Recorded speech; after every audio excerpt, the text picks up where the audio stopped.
The carrier deck shuddered beneath Lieutenant Commander Jessica. Precision Blake's boots as another A-18 Super Hornet caught the three wires, its twin engines screaming in full afterburner before cutting to idle. She stood at the edge of flight.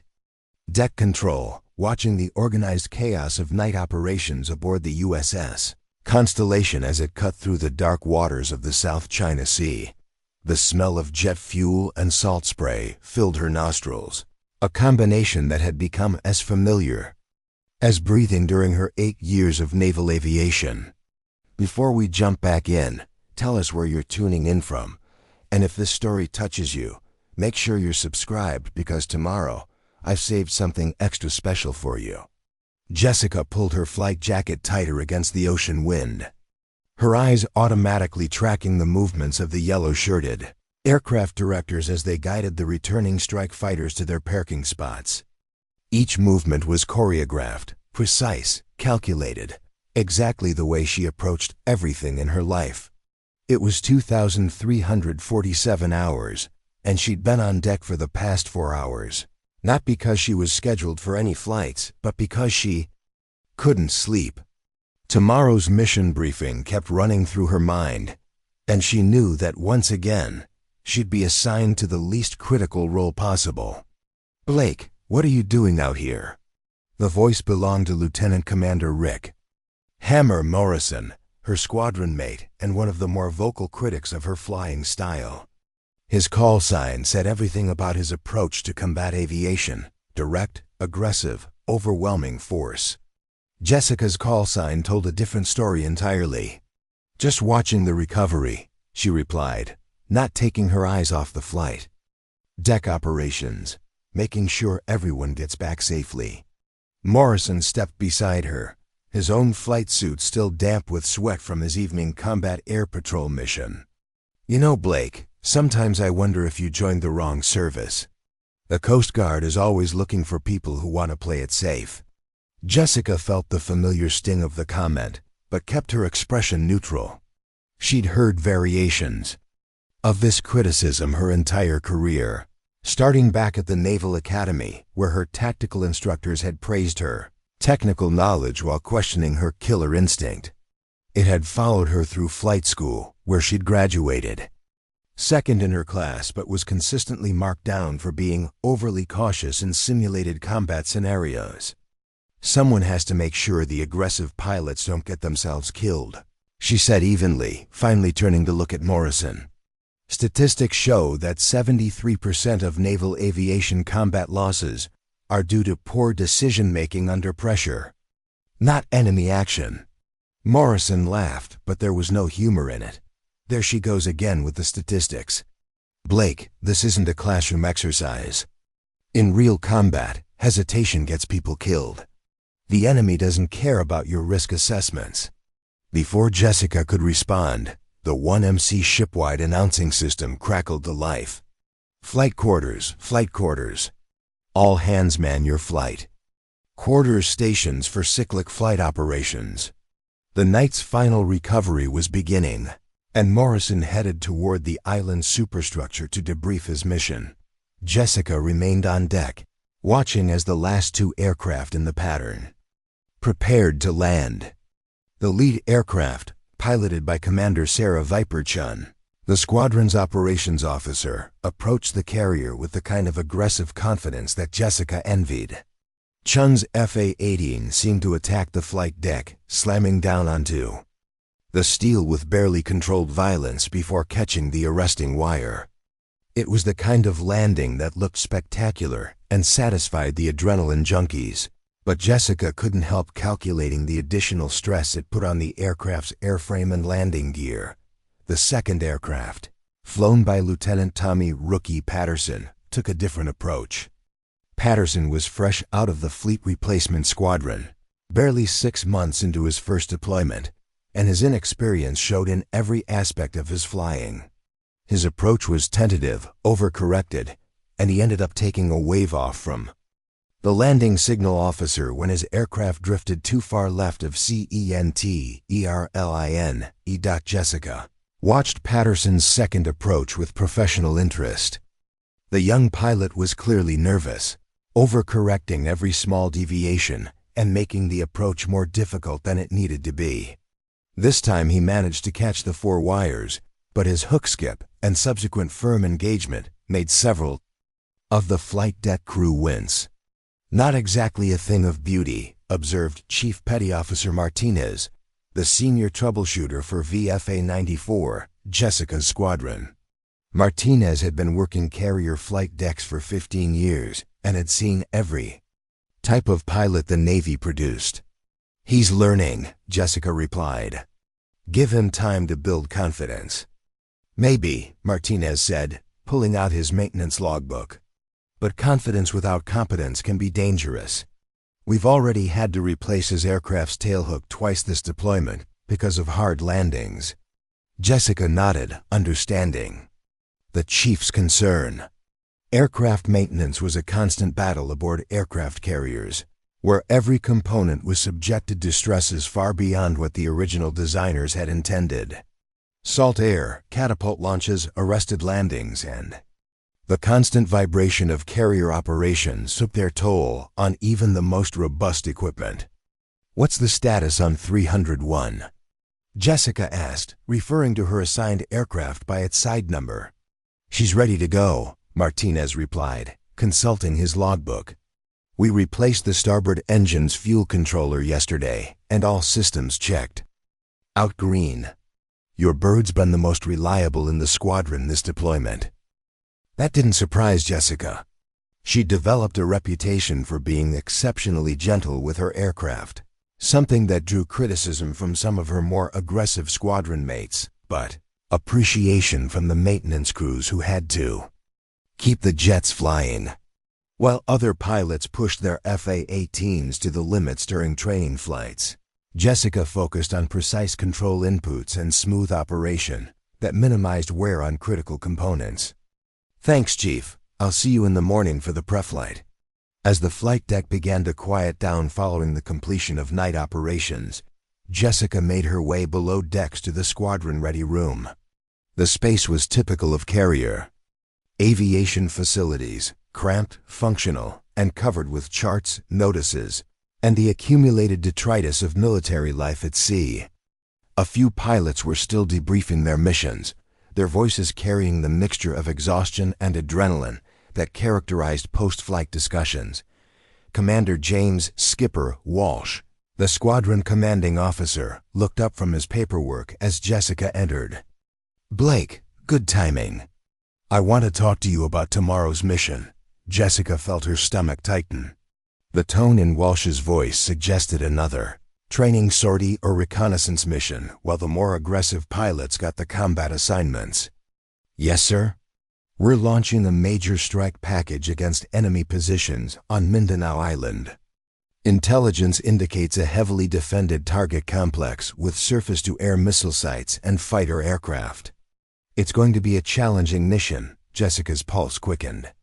This sounded like exactly the kind of mission she'd been hoping to fly, a chance to prove that her methodical approach to combat could be just as effective as the aggressive tactics favored by her squadron mates. "I want you flying close air support for the main strike package," Walsh continued. "You'll be working with Marine ground forces to suppress any enemy positions that threaten our bombers." Close air support. Jessica tried to hide her disappointment. While technically a combat mission, CAS was considered one of the safer assignments in naval aviation. The enemy fighters would be focused on the main strike package, and surface threats were typically limited to small arms and light anti-aircraft weapons.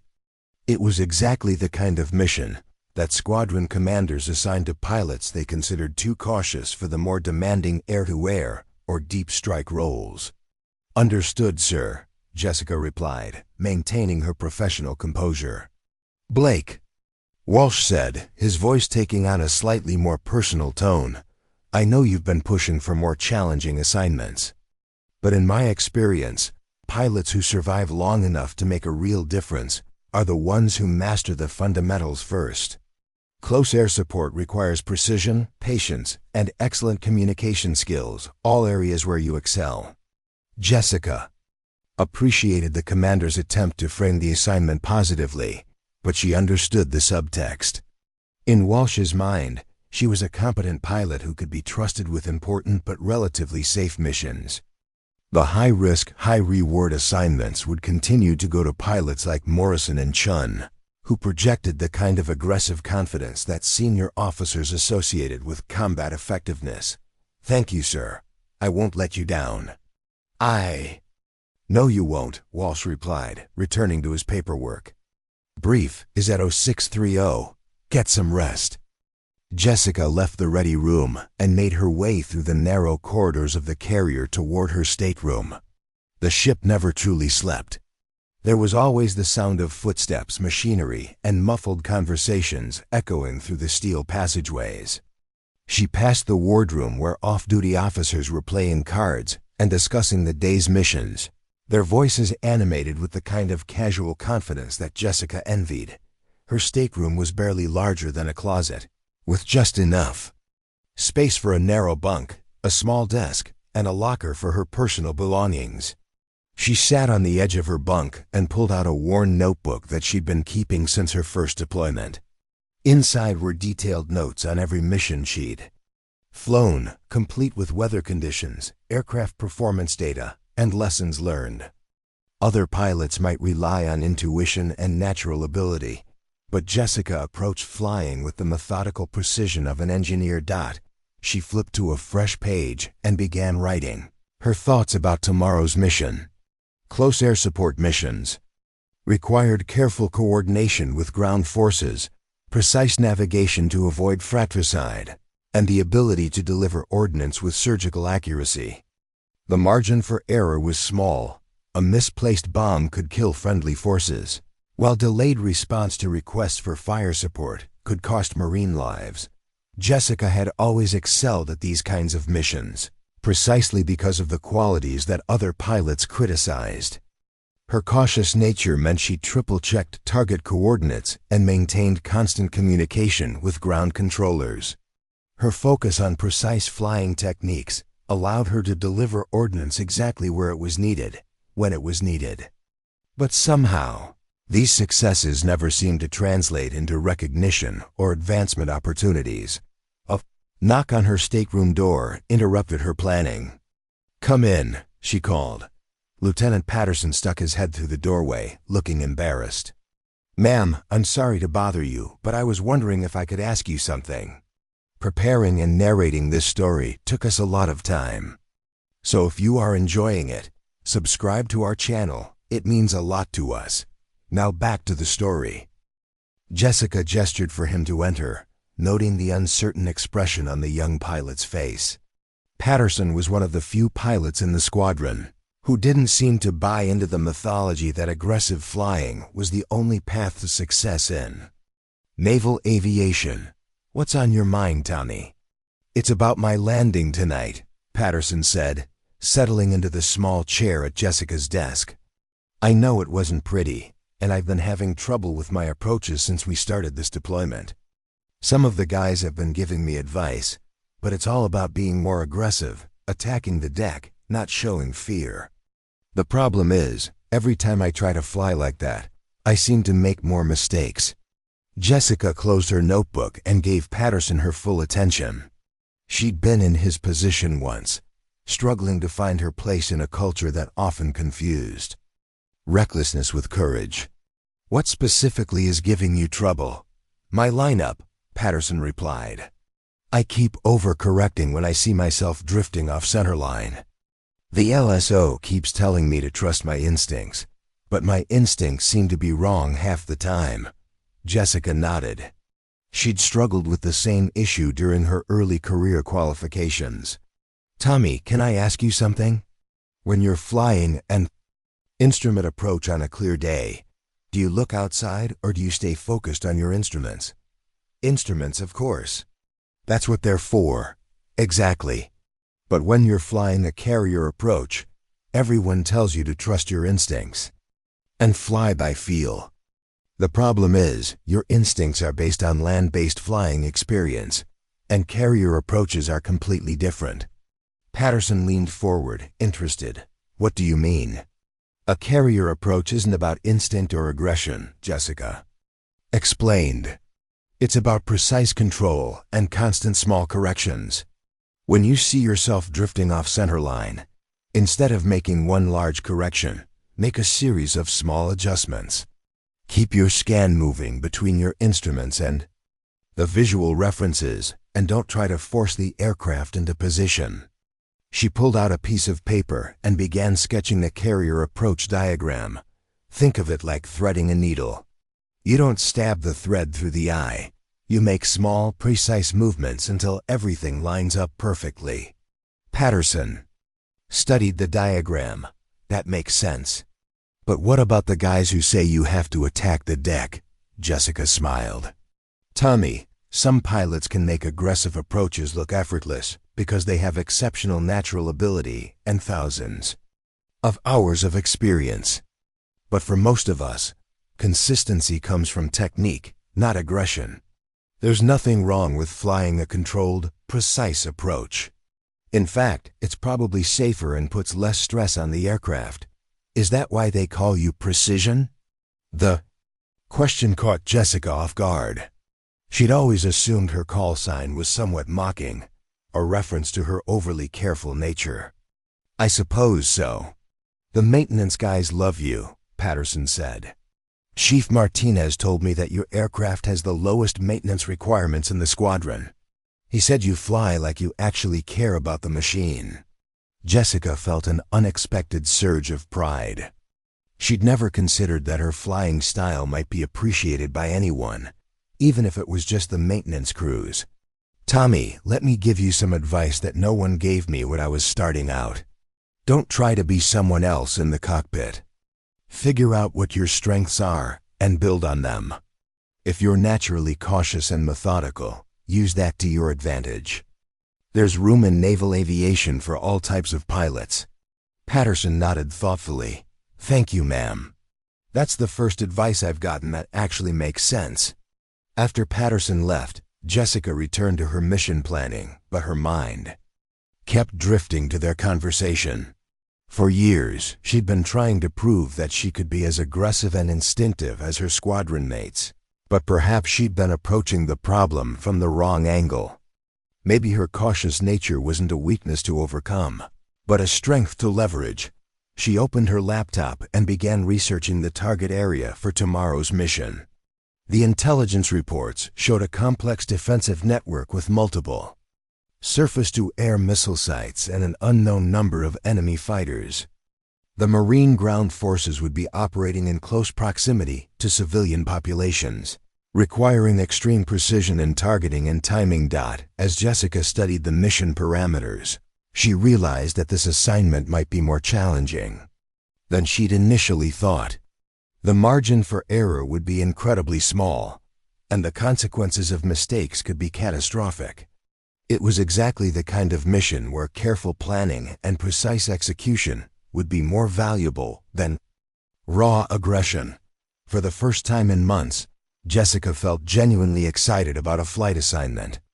Tomorrow would give her a chance to prove that there was more than one way to be an effective combat pilot. She just had to stay true to her strengths and trust that preparation and precision could be just as valuable as natural aggression. The ship's motion changed slightly as the constellation altered course, and Jessica could hear the increased activity in the corridors outside her stateroom as the night shift took over critical operations. Somewhere above her, watchstanders on the bridge were navigating through international waters, while below in the engineering spaces, sailors were maintaining the nuclear reactors that powered this floating city. Everyone aboard the carrier had a role to play in the mission, and tomorrow Jessica would finally have her chance to prove that cautious pilots could be just as valuable as aggressive ones. She just had to survive long enough to demonstrate it. The alarm clock's harsh buzz cut through the gentle hum of the constellation's ventilation system at 0530 hours. Jessica had been awake for the past 20 minutes, her mind already running through pre-flight calculations and mission parameters. She'd learned years ago that lying in bed reviewing procedures was more effective than tossing and turning. And today's mission briefing promised to be more complex than usual. The passageways were already bustling with activity as the ship's company prepared for another day of combat operations. Jessica made her way to the wardroom for a quick breakfast, nodding to the various petty officers and chiefs who were beginning their shifts. The carrier operated on a carefully orchestrated schedule that never stopped, with personnel rotating through watches to maintain round-the-clock readiness. In the wardroom, she found several of her squadron mates already, fueling up on coffee and discussing the previous night's intelligence updates. Lieutenant Commander Morrison sat at the far end of one table, gesturing animatedly as he described his preferred tactics for dealing with surface-to-air missile threats. "The key is speed and altitude variation," Morrison was saying to a group of younger pilots. "You get in fast, hit your targets, and get out before they can lock onto you. Hesitation is death in an environment like this." Jessica poured herself coffee and selected a bagel from the serving line, choosing a table where she could review her mission notes without being drawn into Morrison's impromptu tactical discussion. She brought her tablet loaded with the latest intelligence reports and weather forecasts, wanting to be as prepared as possible for the formal briefing. The intelligence picture had evolved significantly overnight. Satellite imagery showed increased activity around the target area, with several new surface-to-air missile sites detected in positions that would complicate the planned strike routes. More concerning was the evidence of enemy fighter aircraft being repositioned to airfields within range of the operation area. "Blake, you're up early." Commander Chen settled into the chair across from Jessica, carrying her own cup of coffee and a plate of scrambled eggs. As the squadron's operations officer, Chen was responsible for coordinating the complex logistics of combat missions, and she looked like she'd been up most of the night refining the plan. "Couldn't sleep," Jessica admitted. "I wanted to review the latest intelligence before the briefing." Chen nodded approvingly. "Good. We made some significant changes to the mission profile based on new threats. Your CAS assignment just got more interesting."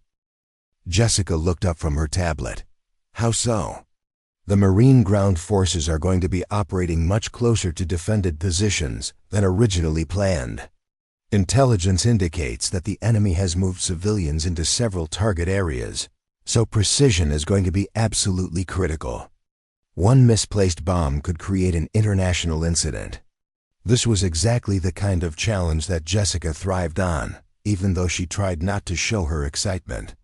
Precision targeting in complex environments required the methodical approach that had earned her the too cautious label, but it also demanded split-second decision-making under extreme pressure. "What's the threat assessment for enemy fighters?" Jessica asked. "That's the wild card," Chun replied, lowering her voice. "We're detecting increased communications traffic from enemy airbases, but we don't know their intentions. They could be planning to contest our strike, or they might be repositioning to defend other targets. The unknown was always the most dangerous element in military operations." Jessica had studied enough historical air campaigns to know that the missions that went wrong were usually those where intelligence failed to predict enemy actions accurately.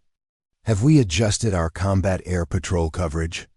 "We're launching additional Hornets for air superiority, but the primary responsibility for defending the strike package is going to fall on the escort fighters. Your job is to focus on supporting the Marines, but you need to be ready for anything." Chun finished her eggs and stood up. "Briefing starts in 15 minutes. Make sure you're thinking about contingency plans, not just the primary mission." Jessica spent the remaining time reviewing the rules of engagement and studying the target area photographs. The Marine ground forces would be advancing through urban terrain where enemy positions were intermingled with civilian structures. The margin for error would be measured in meters, not kilometers, and the consequences of mistakes would be measured in innocent lives. The squadron ready room was packed when Jessica arrived for the briefing. All available pilots were present, along with representatives from the intelligence community. Marine Ground Forces, and the carrier's Combat Information Center. The atmosphere was noticeably more serious than usual, with none of the casual banter that typically preceded routine. Missions. Commander Walsh called the room to attention as Captain Rebecca Torres, the carrier's air wing commander, entered. Torres was a legend in naval aviation, with over 200 combat missions and a reputation for tactical brilliance that had earned her rapid promotion through the ranks.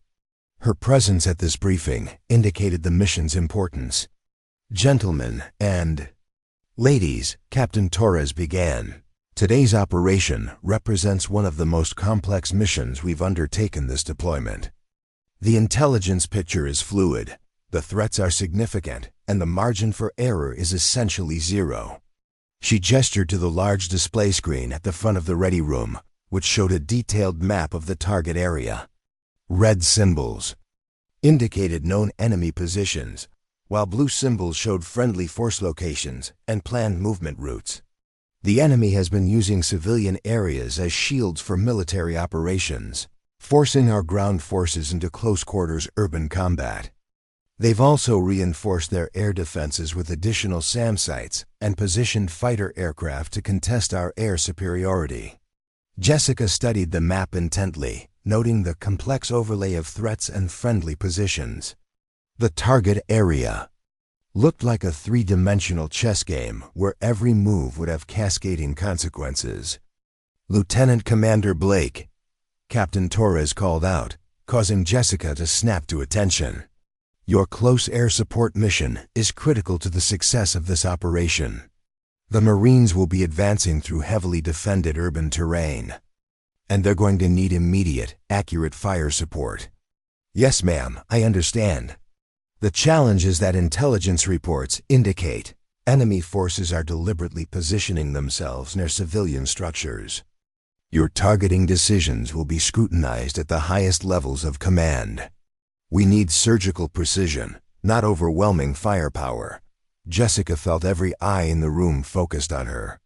This was exactly the kind of high-stakes mission that aggressive pilots usually received, and she could sense the surprise from some of her squadron mates that she was being entrusted with such a critical role. "I won't let you down, ma'am," Jessica replied, projecting confidence she didn't entirely feel. Captain Torres continued with the broader mission overview, detailing the complex coordination required between naval aviation, marine ground forces, and supporting elements. The strike package would consist of 12 A-18 Super Hornets carrying a mixture of precision-guided weapons, with additional aircraft providing electronic warfare support and combat air patrol coverage.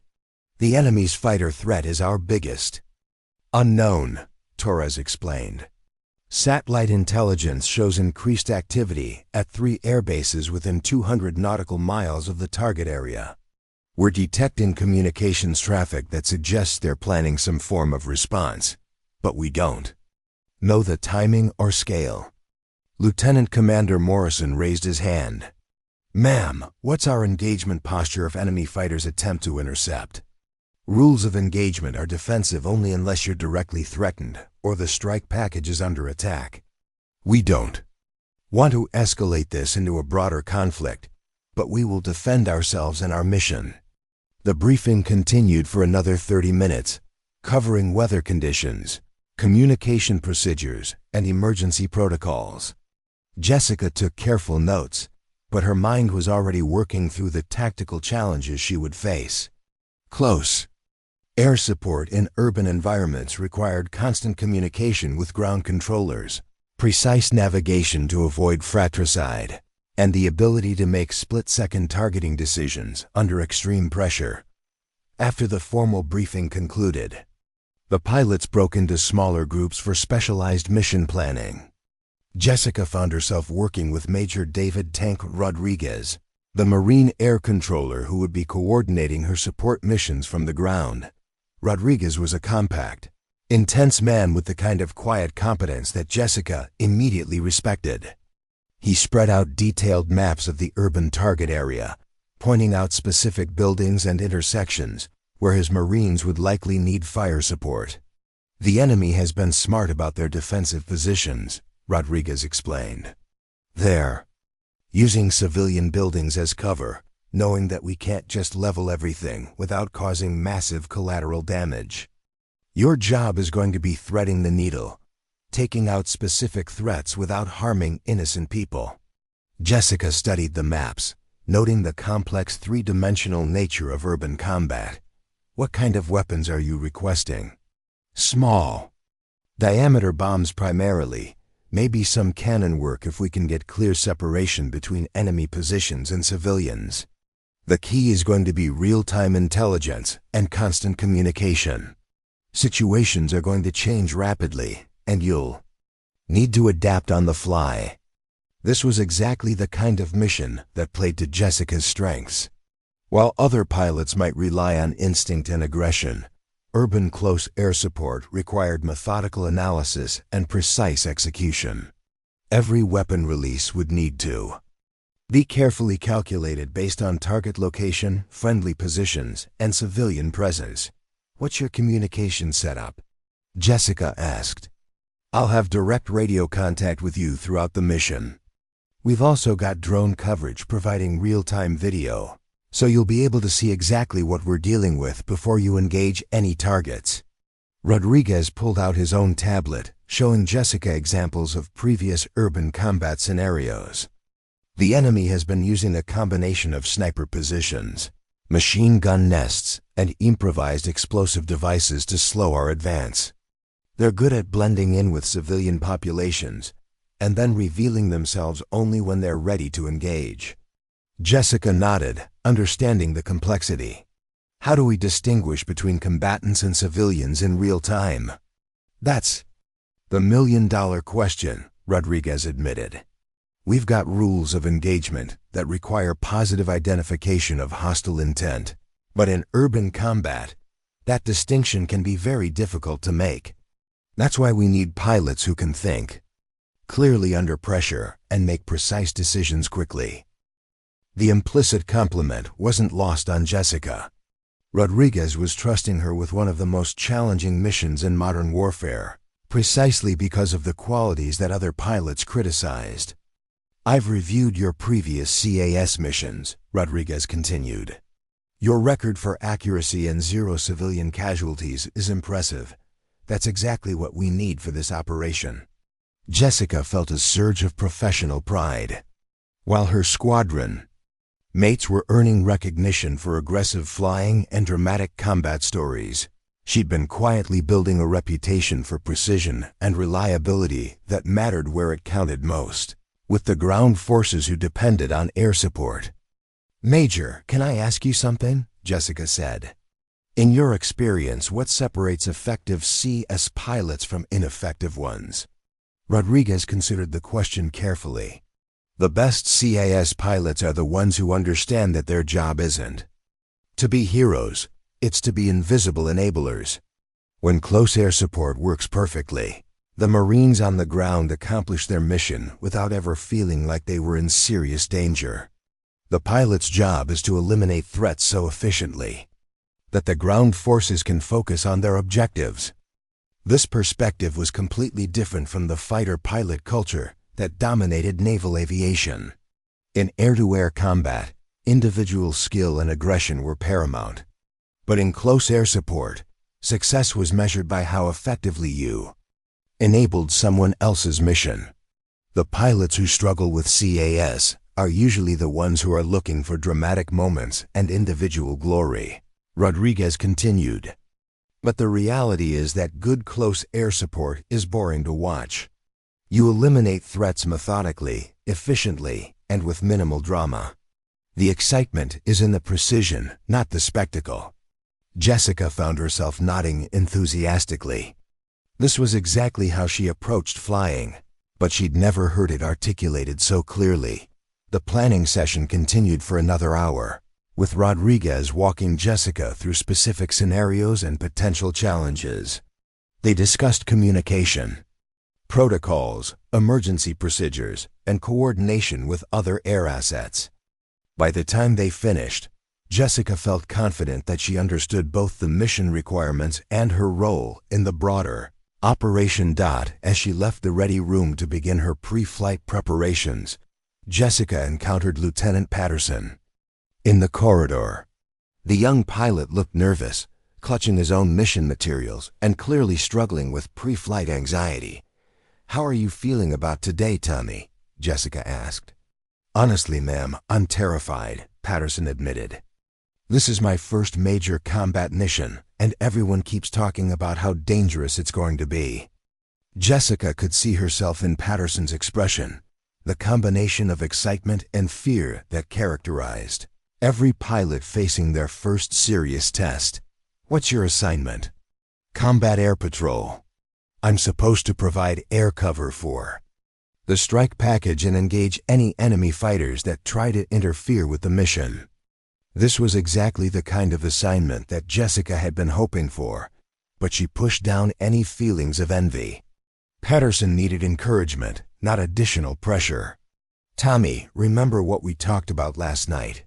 Don't try to be someone else in the cockpit. Focus on flying your aircraft precisely and following your training. The tactics you learned in flight school will work if you execute them properly."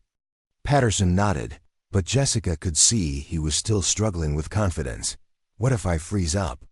What if I make a mistake that gets someone killed?" "Everyone has those fears," Jessica replied. "The difference between good pilots and great pilots isn't the absence of fear. It's the ability to function effectively despite being afraid. Use your fear to keep you sharp and focused." As Patterson headed toward his aircraft, Jessica made her way to the flight deck for her own pre-flight preparations. The carrier deck was already bustling with activity as aircraft were positioned and armed for the day's missions. The choreographed chaos of carrier operations never failed to impress her, with hundreds of sailors working in perfect coordination to launch and recover aircraft in one of the most dangerous environments on Earth. Her A-18 Super Hornet sighed. Number 301 sat in its assigned spot with Chief Martinez and his team completing final preparations. The aircraft looked deadly and beautiful simultaneously, its gray paint scheme designed to minimize radar signature while its sleek lines spoke to decades of aerodynamic refinement. "She's ready to go, ma'am," Chief Martinez reported as Jessica approached. "All systems check green, and we've loaded her with small diameter bombs and a full load of 20mm ammunition for the cannon." Jessica began her external inspection, walking around the aircraft and checking critical components with the methodical precision that had become her trademark. Every rivet, every panel, every external system received careful attention. Other pilots might rush through pre-flight inspections, but Jessica had learned that mechanical failures in combat were usually traceable to details that someone had overlooked. "Chief, what's the maintenance status on the targeting pod?"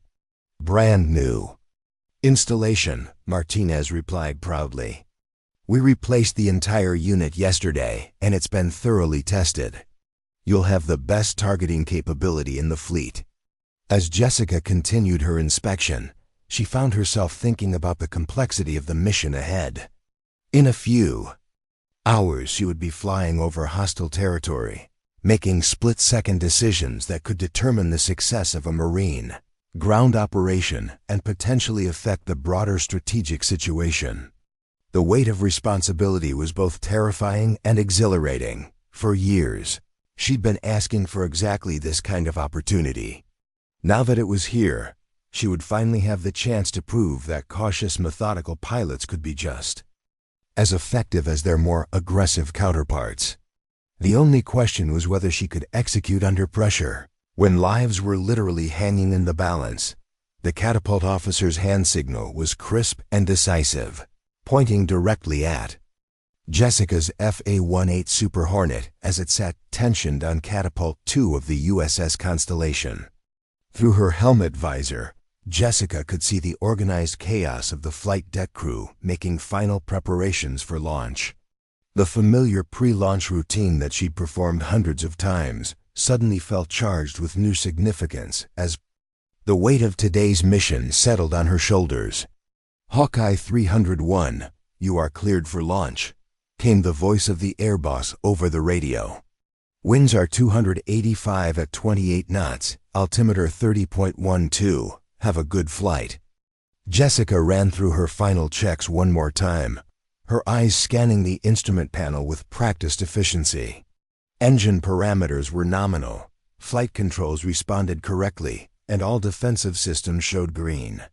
The small diameter bombs mounted beneath her aircraft represented precise surgical capability rather than overwhelming firepower, exactly what today's mission would require.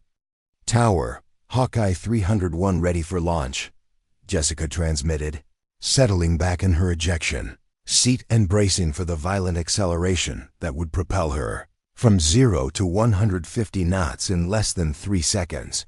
The catapult fired with its characteristic thunderous release of steam and mechanical energy. Jessica felt the familiar sensation of being pressed into her seat as the massive pistons hurled her aircraft down the deck and into the South China Sea morning.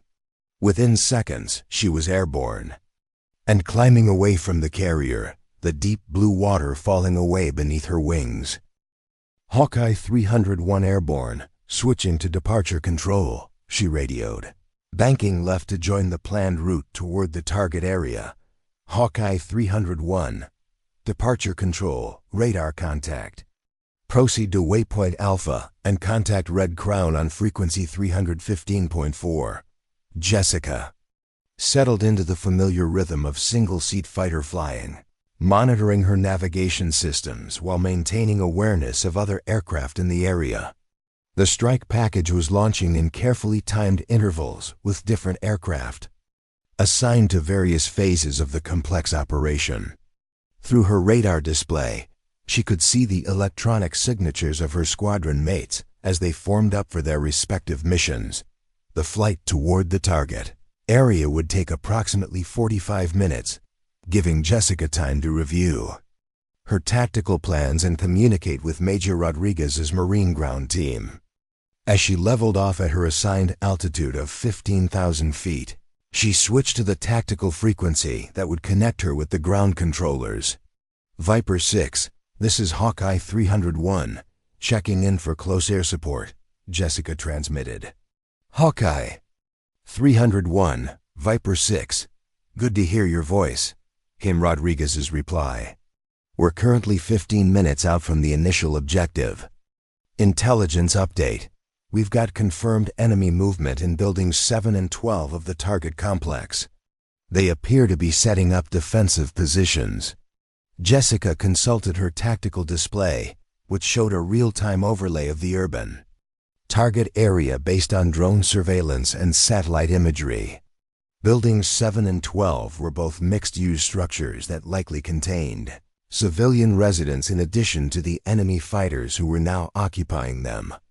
Viper 6, what's the civilian status in those buildings? Unknown at this time. We're detecting heat signatures consistent with human presence, but we can't distinguish between hostiles and non-combatants until we get closer. This was exactly the kind of complexity that made urban close air support so challenging. In previous conflicts, pilots could engage any target in a designated enemy area with relative confidence that they were striking legitimate military objectives.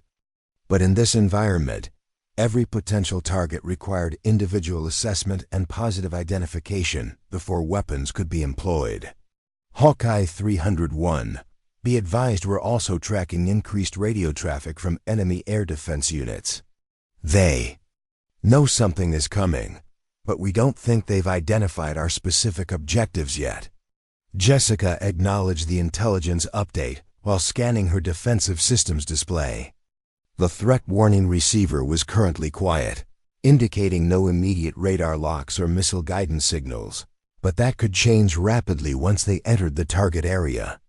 Enemy surface-to-air missile systems were particularly dangerous because they could engage aircraft from concealed positions with little warning. Red Crown, Hawkeye 301, requesting tactical picture update. Jessica called to the E-2 Hawkeye airborne early warning aircraft, that was coordinating the overall air operation. Hawkeye 301, Red Crown, were tracking multiple unknown contacts at bearing 045, range 120 nautical miles from your position. Contacts appear to be orbiting at medium altitude, possible enemy combat air patrol. Enemy fighters. Jessica felt her pulse quicken as she processed this information. The presence of enemy aircraft didn't necessarily mean they would interfere with her mission, but it added another layer of complexity to an already challenging operation. If those fighters decided to contest the airspace over the target area, she might find herself engaged in air-to-air combat while simultaneously trying to provide close air support to Marines on the ground. Red Crown, what's the status of our fighter escort? Hawkeye Flight is establishing a combat air patrol 30 nautical miles north of the target area. They'll be available to assist if the enemy fighters become a factor. Jessica felt some relief knowing that dedicated air-to-air fighters were positioned to intercept any enemy aircraft that tried to interfere with the mission.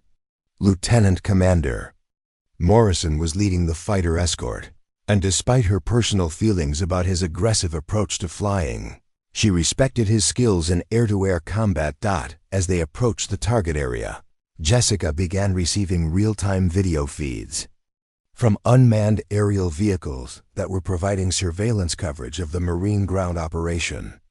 The images on her tactical display showed Rodriguez's Marines moving through urban streets in small teams, advancing methodically toward their objectives while maintaining cover and communication. Viper 6, I have eyes on your movement. Looking good from up here. Copy, Hawkeye 301. We're about to make contact with the first objective. Be ready for immediate tasking. Jessica armed her weapon systems and began setting up her targeting pod for precision engagement. The small diameter bombs she carried were designed for exactly this type of mission, with explosive warheads small enough to destroy specific rooms within buildings without causing massive structural damage or extensive collateral casualties. The drone feed. She watched as Rodriguez's lead team approached a 3-story building that intelligence had identified as an enemy command post. The Marines moved with the careful precision of experienced urban fighters, using doorways and vehicles for cover while advancing along predetermined routes.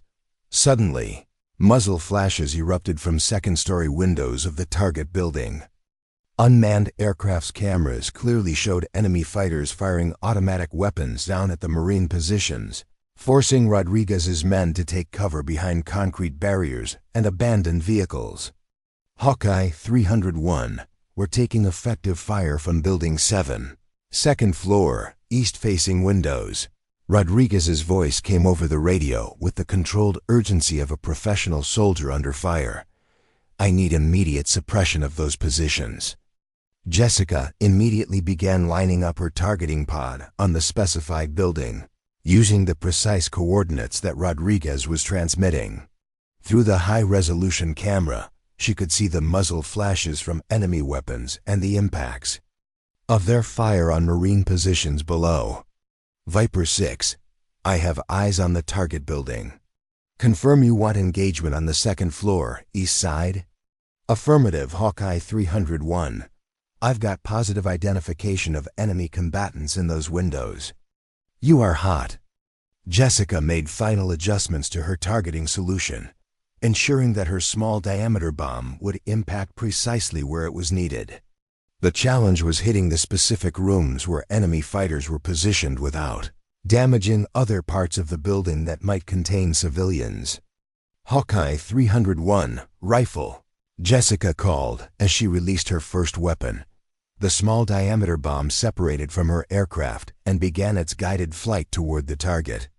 Jessica maintained her position and watched through the targeting pod as the weapon tracked precisely toward the designated impact point. The explosion was remarkably contained, destroying the targeted rooms while leaving the rest of the building structure intact. Outstanding hit. Hawkeye 301. Target is neutralized and my teams are advancing. But before Jessica could acknowledge Rodriguez's transmission, her threat warning receiver erupted with alarms. Multiple radar signals were painting her aircraft from different directions, indicating that enemy surface-to-air missile systems had detected her presence and were attempting to achieve weapon locks. Hawkeye 301, multiple SAM threats from bearing 180 and 220. Recommend evasive maneuvers immediately. Jessica immediately began defensive maneuvering, deploying chaff and flares while executing high G turns designed to break any missile guidance locks. The threat warning alarms continued their urgent warnings as she maneuvered through 3 dimensions, trading altitude and position to avoid becoming a predictable target. Red Crown Hawkeye 301 is engaged with multiple SAM sites. Request immediate support for suppression of enemy air defenses. Hawkeye 301, Red Crown, we're coordinating seed assets to your area. Continue evasive action and stay clear of bearing 200, where we're detecting the strongest radar signatures. Jessica acknowledged while continuing her defensive maneuvering, but she realized that the situation was becoming increasingly complex. The enemy air defense network was more sophisticated than intelligence had predicted, with multiple missile sites providing overlapping coverage that made her close air support mission extremely dangerous to continue. Viper 6, Hawkeye 301, I'm currently defensive against multiple SAM threats. May need to temporarily disengage from immediate support. Negative. Hawkeye 301, Rodriguez responded immediately. My teams are pinned down in 3 separate locations. We need continued air support or we're going to take serious casualties. Jessica found herself facing exactly the kind of decision that separated competent pilots from exceptional ones. The safe choice would be to withdraw from the target area until the surface-to-air missile threats could be suppressed by dedicated aircraft designed for that mission. But Rodriguez's Marines were depending on her immediate support, and withdrawing could result in friendly casualties. Through her targeting pod, she could see that Rodriguez's teams were indeed under heavy fire from multiple enemy positions. The Marines had made progress in clearing the first building, but enemy fighters and other structures were now engaging them with machine guns and rocket-propelled grenades. Viper 6, I can see your situation. I'm going to stay in the area and continue support, but I'll need to use terrain masking to avoid the SAM threats. Copy, Hawkeye 301, whatever you can do. Jessica began flying at much lower altitude, using the urban terrain to break radar contact with the enemy missile sites. This was incredibly dangerous flying, requiring her to maneuver between buildings, while maintaining enough altitude to employ her weapons effectively.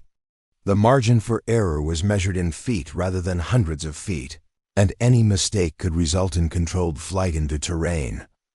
But as she maneuvered through the urban canyon at low altitude, Jessica realized that her cautious nature and precise flying skills were exactly what this situation demanded. While an aggressive pilot might have either withdrawn from the threat area or attempted to overpower the defenses with brute force, she was using careful tactical thinking to find a solution that kept her in position to support the Marines while minimizing her own exposure to enemy threats.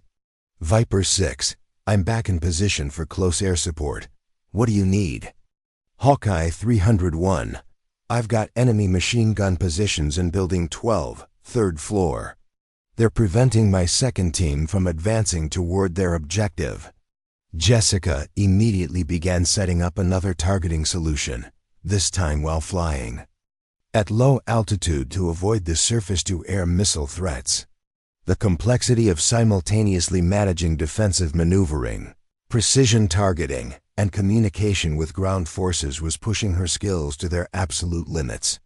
Through her targeting pod, she could clearly see the enemy machine gun position that Rodriguez had identified. But she also noticed something that troubled her: heat signatures in other parts of the building that appeared to be civilians who had not evacuated the area.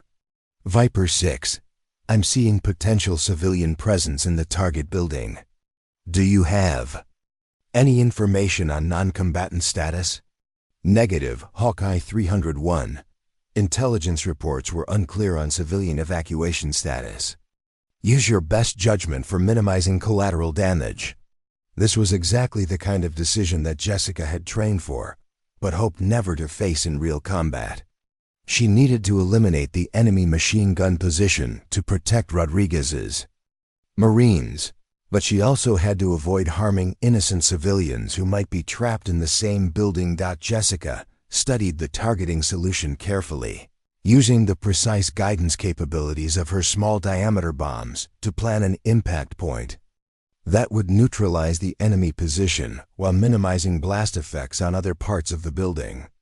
It would require absolutely perfect execution, but she was confident in her ability to place the weapon exactly where it needed to go. Viper 6, Hawkeye 301. I can make a precision strike on the machine gun position, but I need confirmation that your teams are in covered positions. This is going to be very close to your people. All teams are in hard cover. You are hot. Jessica made final adjustments to her targeting and prepared to release her second weapon. But just as she was about to call rifle, her threat warning receiver again erupted with alarms. This time, the radar signals were much stronger and coming from a different direction, indicating that additional enemy air defense systems had been activated. Hawkeye 301, Red Crown. We're detecting missile launches from your area. Multiple SAMs inbound to your position. Surface-to-air missiles were actually in flight toward her aircraft. Jessica had perhaps 30 seconds to complete her attack on the enemy machine gun position and then execute defensive maneuvers to avoid the incoming missiles. The timing would have to be absolutely perfect, and there would be no room for error. In that split second, Jessica realized that this was the moment her entire career had been building toward. Everything she had learned about precise flying, careful planning, and measured decision-making under pressure would be tested in the next few minutes. The Marines on the ground were depending on her to eliminate the threats that were pinning them down, while her own survival depended on successfully evading missiles that were designed to destroy aircraft exactly like hers. Rifle, Jessica called, releasing her weapon toward the enemy machine gun position, while simultaneously beginning evasive maneuvers to avoid the incoming surface-to-air missiles. The next few seconds would determine whether her cautious, methodical approach to combat flying could succeed in the most demanding circumstances that naval aviation had to offer. The surface-to-air missiles streaked through the air toward Jessica's A-18 like deadly spears of fire and smoke. Their radar seekers locked onto her aircraft's electronic signature. Through her peripheral vision, she could see the white contrails marking their upward trajectory, while her threat warning receiver screamed urgent warnings about multiple missile engagements. In the span of 3 heartbeats, Jessica had to complete her precision strike on the enemy machine gun position, while simultaneously executing defensive maneuvers that could mean the difference between life and death. Her small-diameter bomb was already in flight, its guidance system steering toward the 3rd-floor window where enemy fighters were pinning down Rodriguez's Marines. Jessica watched the weapon's progress on her targeting display while simultaneously rolling her aircraft into a violent defensive maneuver, pulling maximum G-forces as she dove toward the urban terrain below. Direct hit, Hawkeye 301. Rodriguez's voice crackled over the radio as Jessica's bomb eliminated the enemy machine gun position with surgical precision. Outstanding work. My teams are advancing. But Jessica barely heard the confirmation as she focused entirely on survival. The first surface-to-air missile passed within 50 feet of her aircraft, its proximity close enough that she could see the warhead's fins as it flashed past her canopy. She deployed chaff and flares while executing a radical change of direction, using the buildings below as cover while the second missile sought her aircraft. The urban terrain that had been a navigation challenge moments before now became her salvation. Jessica flew her A-18 between office buildings and apartment complexes, staying below the radar horizon of the enemy missile sites, while maintaining just enough altitude to avoid controlled flight into terrain. The margin for error was measured in feet, requiring absolute precision in aircraft control. Hawkeye 301, Red Crown, we show missile impacts in your area. Report your status. Red Crown Hawkeye 301 is still airborne and evading. Jessica transmitted while maneuvering around a communications tower, continuing close air support missions. What she didn't tell Red Crown was that her aircraft had sustained damage during the missile engagement. Warning lights on her instrument panel indicated problems with her hydraulic system, and she could feel subtle changes in the aircraft's handling characteristics that suggested structural damage. But with Rodriguez's Marines still engaged in urban combat below, withdrawal wasn't an option. Viper 6, what's your tactical situation? Jessica asked while climbing back to an altitude that would allow effective employment of her remaining weapons. Hawkeye 301, we've successfully cleared buildings 7 and 12, but we're encountering heavier resistance than expected. Intelligence. Failed to identify a secondary enemy stronghold in Building 15. We're taking effective fire from multiple positions and need immediate support. Jessica consulted her tactical display and immediately understood the problem. Building 15 was a 5-story structure positioned to provide commanding fields of fire over the entire target area. Enemy fighters occupying the upper floors could engage Rodriguez's Marines from elevated positions while remaining protected from ground-based weapons. Viper 6, I can see Building 15 on my display. What specific positions are giving you trouble? Top 2 floors, north and east facing windows. They've got what appears to be heavy machine guns and possibly recoilless rifles. My teams can't advance until those positions are neutralized. Jessica studied the targeting problem while continuing to monitor her aircraft systems. The hydraulic warning light was still illuminated, and she was experiencing increasing difficulty with flight. Control inputs. Whatever damage her aircraft had sustained was getting worse, not better. Building 15 presented a complex targeting challenge because it was surrounded by other structures that appeared to contain civilian populations. Intelligence reports had been unclear about evacuation procedures, and Jessica could see heat signatures throughout the area that might represent non-combatants trapped by the fighting. Viper 6, I'm detecting possible civilian presence in adjacent buildings. Do you have updated intelligence on non-combatant locations? Negative, Hawkeye 301. We're operating with incomplete information. But I can tell you that my Marines are going to start taking casualties if we don't suppress those positions soon. This was exactly the kind of decision that defined modern combat aviation. Jessica had the capability to eliminate the enemy positions that were threatening Rodriguez's Marines, but doing so required accepting significant risk of civilian casualties. The safe choice would be to wait for better intelligence or additional reconnaissance, but Rodriguez's men didn't have time for deliberate planning. Jessica made the decision that would define the rest of her military career. Instead of immediately engaging Building 15 with her remaining small-diameter bombs, she would use her aircraft's 20mm cannon to conduct precision strikes on specific windows where enemy muzzle flashes were visible. It was a more dangerous approach that required multiple attack runs at low altitude, but it would minimize the risk of civilian casualties while providing the fire support that Rodriguez needed. Viper 6, I'm going to use cannon fire to suppress those positions. I'll need you to mark exactly which windows are active with enemy fire. Roger, Hawkeye 301. I'll call out specific targets as you make your runs.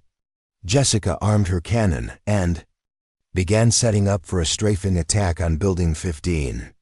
The M61, A-1 Vulcan cannon mounted in her aircraft's nose, was capable of firing 6,000 rounds per minute, but for this mission she would use short, Precise bursts designed to neutralize specific threats without causing excessive structural damage. As she rolled into her first attack run, Jessica's threat warning receiver again activated, indicating that enemy air defense systems were attempting to reacquire her aircraft. The surface-to-air missile sites that had engaged her earlier were still active, and her low-altitude attack profile would make her vulnerable to shoulder-fired missiles and anti-aircraft artillery. Hawkeye 301, window 4th floor north side. Active muzzle flashes. Rodriguez called out as Jessica lined up her cannon sight on the target building. Jessica could see the enemy position through her heads-up display, with tracer rounds from enemy weapons creating visible lines of fire toward Marine positions below. She adjusted her aim point and squeezed the trigger, sending a precise burst of 20mm rounds into the targeted window. The enemy fire from that position immediately ceased. Good hit, Hawkeye 301, moving to suppress east side positions. But as Jessica pulled up from her first strafing run, she discovered that her aircraft's problems were more serious than she'd initially realized. The hydraulic failure was affecting her flight controls, making precise maneuvering increasingly difficult. Worse, she was beginning to hear unusual engine noises that suggested possible damage to one of her turbofan engines. Red Crown, Hawkeye 301. I'm experiencing aircraft malfunctions and may need to return to base soon. Hawkeye 301, Red Crown copies. We have recovery assets standing by. What is your estimated time before you need to disengage? Jessica quickly calculated her remaining fuel, the severity of her aircraft's mechanical problems, and the tactical situation on the ground. Rodriguez's Marines were making progress, but they still needed air support to complete their mission successfully. If she withdrew now, they might be forced to retreat without accomplishing their objectives. Red Crown, I can continue for approximately 15 minutes before I need to start my return flight. Copy, Hawkeye 301. Advise when you're ready to disengage. 15 minutes. Jessica had 15 minutes to provide the fire support that would allow Rodriguez's Marines to complete their mission successfully. It wasn't much time, but it would have to be enough. Viper 6, I've got about 15 minutes before I need to head home. Let's make them count. Roger, Hawkeye 301. My teams are preparing to assault the final objective. We'll need continuous overwatch to prevent enemy reinforcements from interfering. Jessica positioned her aircraft to provide surveillance coverage of the entire target area while Rodriguez's Marines prepared for their final assault. Through her targeting pod, she could see the careful coordination of the Marine infantry teams as they moved into position around a large compound that intelligence had identified as the primary enemy command center. The compound was surrounded by high walls and contained multiple buildings that could house enemy fighters and command equipment. Rodriguez's plan was to breach the walls simultaneously from 3 different directions, overwhelming the defenders before they could organize an effective response. Hawkeye 301, we're beginning our final assault. Keep an eye out for enemy movement from adjacent buildings. Jessica acknowledged while scanning the area around the compound with her targeting pod. Almost immediately, she detected movement in a building 2 blocks away, where enemy fighters appeared to be moving toward positions that would allow them to engage Rodriguez's Marines from behind. Viper 6, I've got enemy movement in building 22, approximately 200 meters southeast of your position. Looks like they're trying to set up a flanking attack. Can you suppress them? Jessica studied the tactical geometry and realized that engaging Building 22 would require another low-altitude strafing run directly over the compound where Rodriguez's Marines were conducting their assault.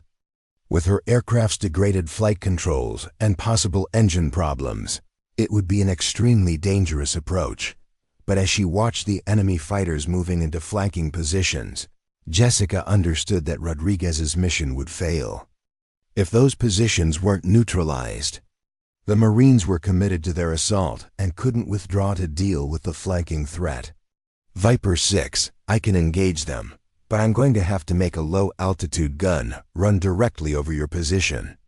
Make sure your people know to stay in hard cover. All teams, take cover now. Hawkeye 301 is coming in hot over our position. Jessica rolled into what she knew would be one of the most dangerous attack runs of her career. Her aircraft's flight controls were barely responding normally, forcing her to use excessive control inputs to maintain her intended flight path. The engine noise was getting worse, and she could see fluctuations in her engine parameters that indicated serious mechanical problems. As she lined up for the strafing run, her threat warning receiver detected multiple radar signals from enemy air defense systems. The surface-to-air missile sites were still active, and they were attempting to achieve weapon locks on her aircraft as she approached at low altitude. Hawkeye 301, multiple SAM threats. You're being painted by at least 3 different radar systems. Jessica ignored the warnings and focused on her targeting solution. Through her heads-up display, she could see the enemy fighters who were moving into flanking positions against Rodriguez's Marines. They were approximately 400 meters from the compound, close enough to devastate the Marine assault with enfilading.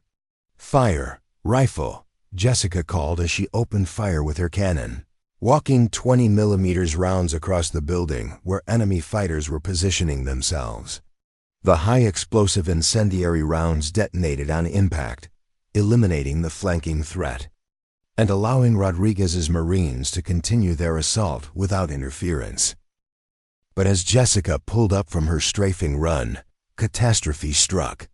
A shoulder-fired surface-to-air missile, launched from a concealed position she hadn't detected, detonated close enough to her aircraft to cause significant damage. Warning lights illuminated across her instrument panel as multiple aircraft systems failed simultaneously. Hawkeye 301 is hit, Jessica transmitted, fighting to maintain control as her A-18 began losing altitude. I've lost hydraulics and have possible engine failure, attempting to remain airborne. The situation had just transformed from challenging to life-threatening. Jessica's aircraft was severely damaged, her flight controls were barely functional, and she was still flying over hostile territory where enemy forces were actively engaging her with surface-to-air weapons. The safe decision would be to immediately turn toward the ocean and attempt to reach the carrier, or at least get far enough from land to eject safely over water. But through her targeting pod, Jessica could see that Rodriguez's Marines were in the final phase of their assault on the enemy compound. They had breached the outer walls and were fighting room to room inside the buildings, but enemy reinforcements were moving toward the compound from multiple directions. Without continued air support, the Marines might be overwhelmed by superior numbers. Viper 6, what's your status? Jessica asked while fighting to keep her damaged aircraft airborne. Hawkeye 301, we've successfully entered the compound, but we're detecting large enemy forces moving toward our position from the north and west. We need immediate fire support, or we're going to be outnumbered 3-1. Jessica looked at her engine parameters and realized that her aircraft might not remain flyable for much longer. Fuel was streaming from damaged fuel lines. One engine was running extremely rough, and her flight controls required constant attention to maintain level flight. Every minute she remained in the area increased the risk that her aircraft would become unflyable, forcing her to eject over hostile territory. But Rodriguez's Marines had risked everything to complete this mission, and they were now depending on her to provide the fire support that would allow them to succeed. If she withdrew to save herself, their mission would fail and Marines would die. In that moment, Jessica realized that this was exactly the kind of decision that separated truly exceptional military leaders from merely competent ones. The choice wasn't between safety and danger. It was between personal survival and service to others who were depending on her. Viper 6, I'm staying in the area to provide continued support. Call out your targets. It was the point of no return. Jessica had committed herself to remaining over hostile territory in a damaged aircraft until Rodriguez's Marines could complete their mission successfully. Everything that had led her to this moment, the years of training, the criticism about being too cautious, the methodical approach to flying that others had questioned, now crystallized into a single decision that would define her legacy. The cautious pilot was about to prove that calculated courage could be just as valuable as reckless bravery. Jessica's damaged A-18 Super Hornet struggled through the air above the urban battlefield, trailing a thin stream of fuel vapor while her remaining engine ran increasingly rough. The aircraft that had been a precision instrument just minutes before now felt like a wounded animal, requiring constant attention and increasingly desperate measures to remain airborne. Through her cracked canopy glass, she could see enemy forces converging on Rodriguez's Marine positions from 3 different directions, creating exactly the kind of overwhelming tactical situation that required immediate air intervention. Hawkeye 301, I've got approximately 40 enemy fighters moving toward the compound from bearing 285. Rodriguez's voice carried the controlled urgency of a professional soldier watching superior numbers approach his position. They're using the apartment complex as cover and should reach effective firing positions in less than 5 minutes. Jessica immediately turned her targeting pod toward the specified bearing, her aircraft shuddering as damaged flight controls responded sluggishly to her inputs. Through the high-resolution camera, she could see enemy fighters moving in organized formations through the urban terrain, using buildings and vehicles for concealment while advancing toward the compound where Rodriguez's Marines were completing their mission. Viper 6, I have eyes on the northern threat. Count 30+ personnel with heavy weapons. They appear to be setting up machine gun positions in the apartment complex. The tactical picture was becoming increasingly desperate. Rodriguez's Marines were already engaged in close-quarters combat inside the enemy compound, making them unable to reposition to deal with external threats. Without immediate air support, they would be caught between enemy forces inside the compound and reinforcements attacking from outside. Jessica's engine warning light suddenly illuminated bright red, accompanied by unusual vibrations that she could feel through the aircraft structure. Her remaining engine was failing, probably due to debris ingestion from the surface-to-air missile detonation. She had perhaps 10 minutes of flight time remaining before catastrophic engine failure forced her to eject. Red Crown, Hawkeye 301. I have a red engine warning and am experiencing severe aircraft malfunctions. Request immediate assistance. Hawkeye 301, Red Crown. We're launching search and rescue assets to your area. What is your current capability? Jessica quickly assessed her situation. Her aircraft was barely controllable. One engine was failing. She was losing fuel from multiple holes in her wing tanks. And she was flying over hostile territory where enemy forces were actively engaged in combat. By any rational measure, she should immediately turn toward the ocean and attempt to reach safe airspace before her aircraft became unflyable. But through her targeting pod, she could see Rodriguez's Marines fighting for their lives inside the compound while enemy reinforcements closed in from multiple directions. Her air support was the only thing preventing them from being overwhelmed by superior numbers. Red Crown, I can remain on station for approximately 10 minutes before I lose aircraft control. Continuing close air support missions. Hawkeye 301, recommend immediate disengagement. Your aircraft is severely compromised. Negative, Red Crown. Marines on the ground require immediate fire support. Jessica ignored the increasingly urgent warnings from her aircraft systems and focused on the enemy reinforcements approaching Rodriguez's position. The apartment complex where they were positioning their heavy weapons offered good cover from ground-based fire, but it was vulnerable to precision airstrikes if she could line up the correct approach angle. Viper 6, I'm going to engage the northern threat with cannon fire. Keep your people away from the apartment complex. Copy, Hawkeye 301. Be advised we're also detecting enemy movement from the west.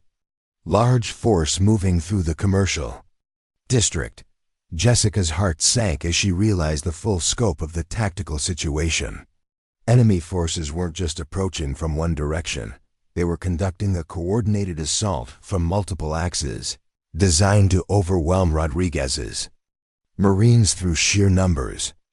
Her single aircraft, even operating normally, would have struggled to engage so many different threats simultaneously.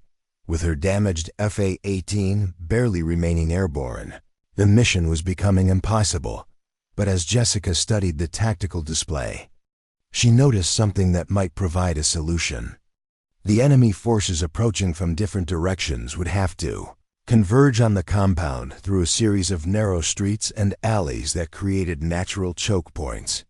If she could time her attacks correctly, she might be able to engage multiple enemy formations as they moved through these constrained areas. Viper 6, I need precise timing on enemy movements. When the northern force reaches the intersection of Market Street and 2nd Avenue, I can engage them with cannon fire. But I'll need you to call it exactly right. Roger, Hawkeye 301, Northern.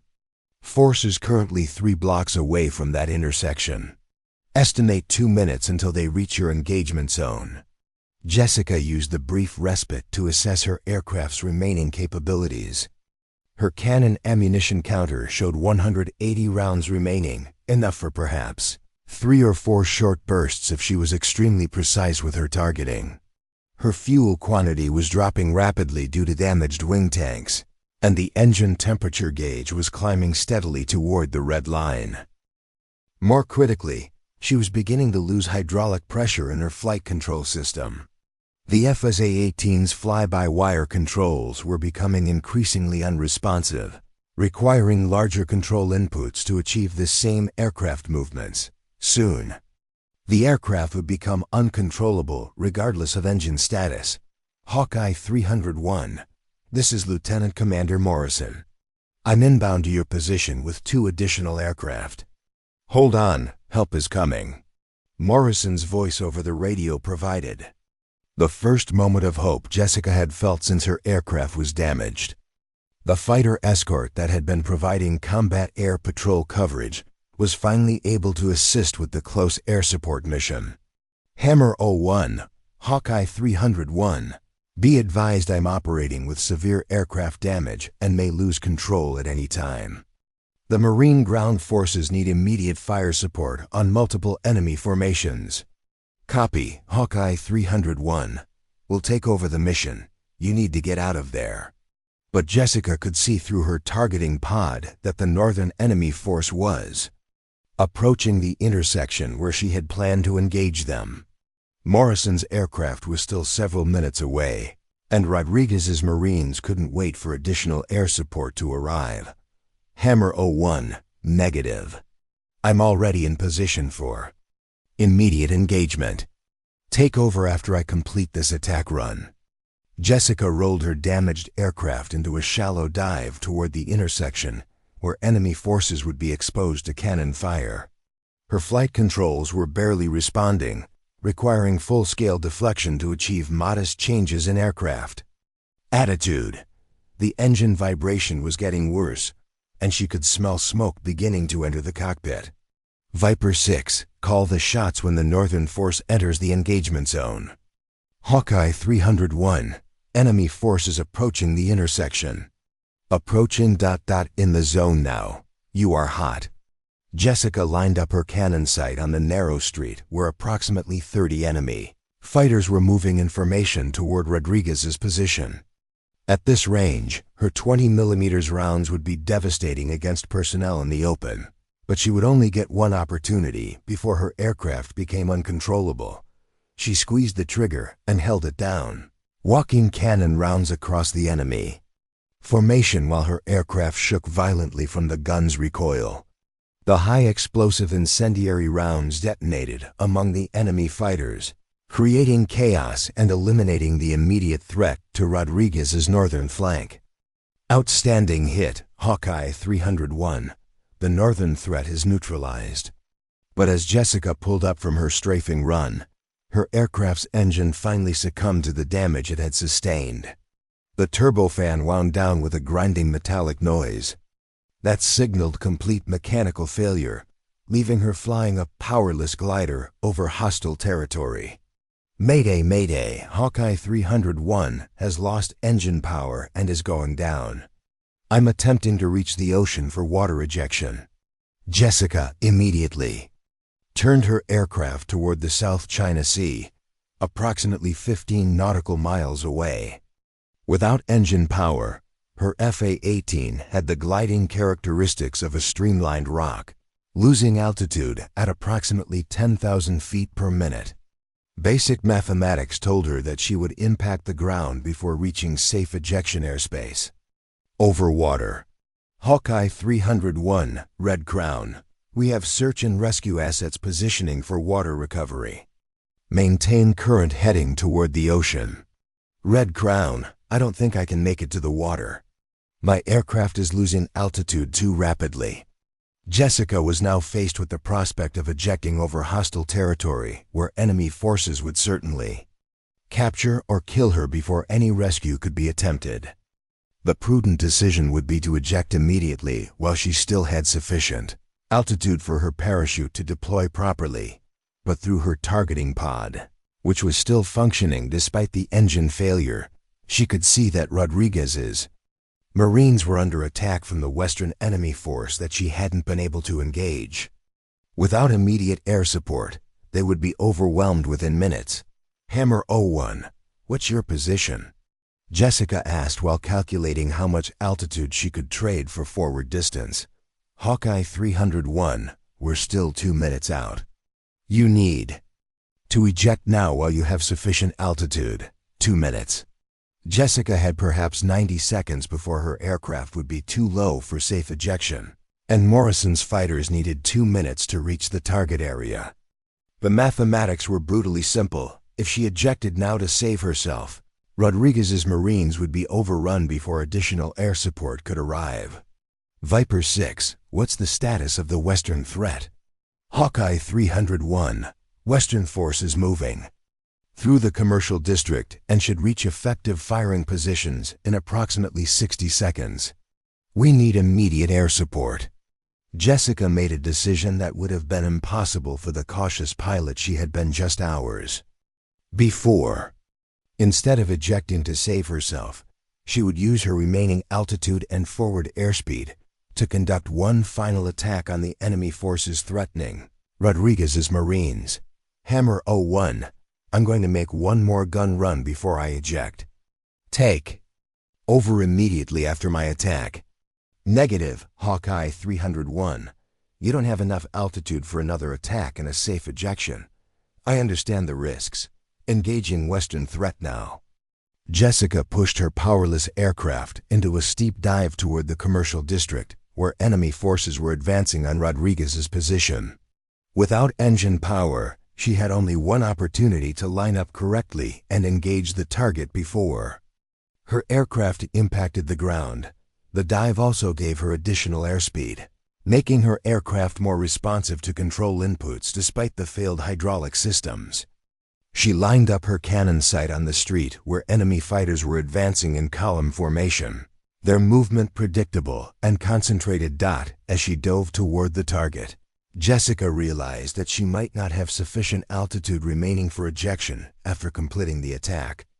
Her altimeter was unwinding rapidly as the powerless A-18 accelerated toward the ground under the influence of gravity alone. Viper 6, Western threat should be visible in the commercial district main street. Confirm target location.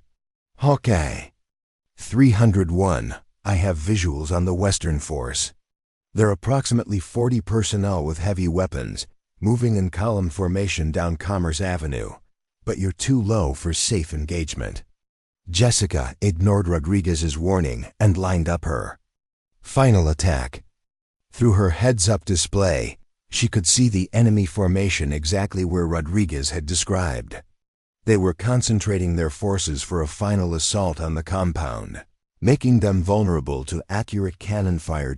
At 800 feet above ground level, Jessica opened fire with her remaining cannon ammunition. The 20mm round streaked toward the enemy formation while her aircraft continued its steep descent toward the urban terrain below.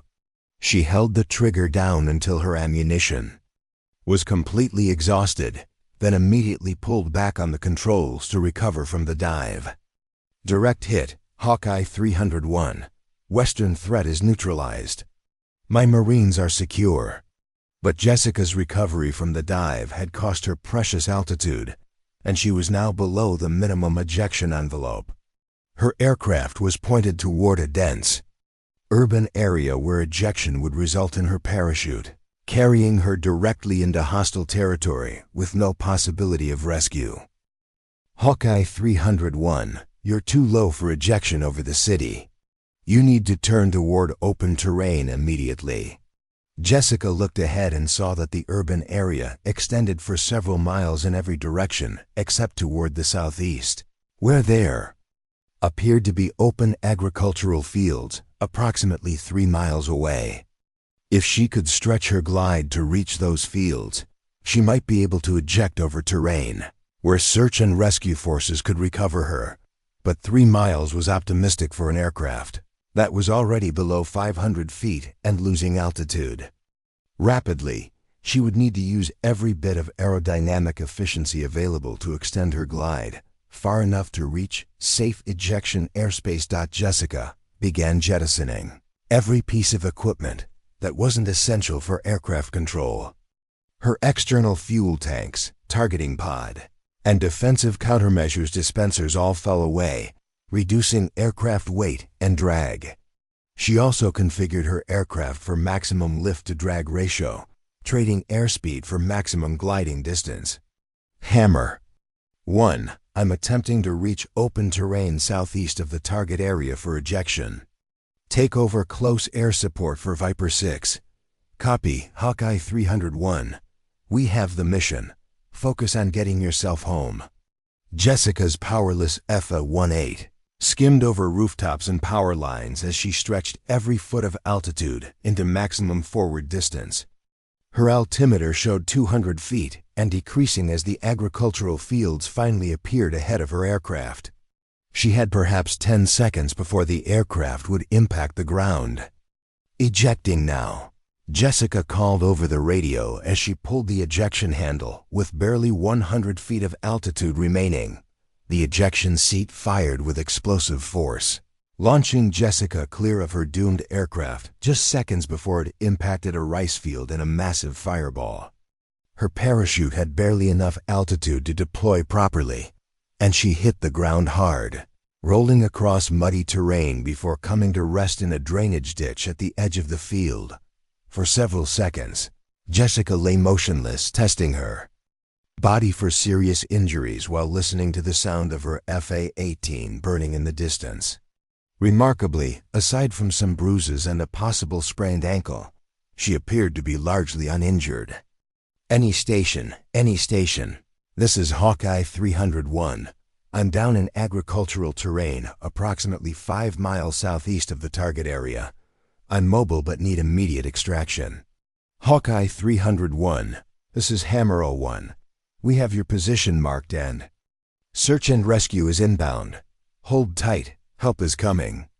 As Jessica activated her survival radio and began moving toward a concealed position, she could hear the sound of Morrison's F-A-18s engaging targets in the distance.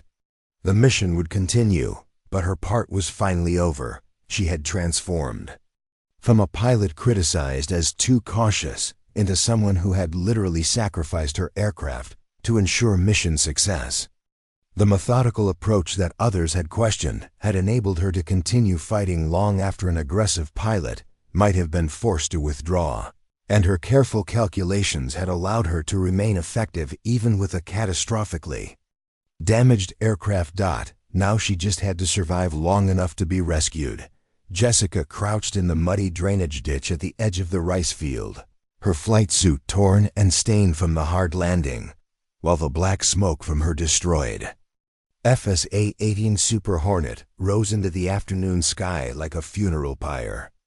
The silence that followed the violence of ejection was almost overwhelming. No engine noise, no radio chatter, just the distant sound of gunfire from the urban target area where Rodriguez's Marines were completing their mission, her survival.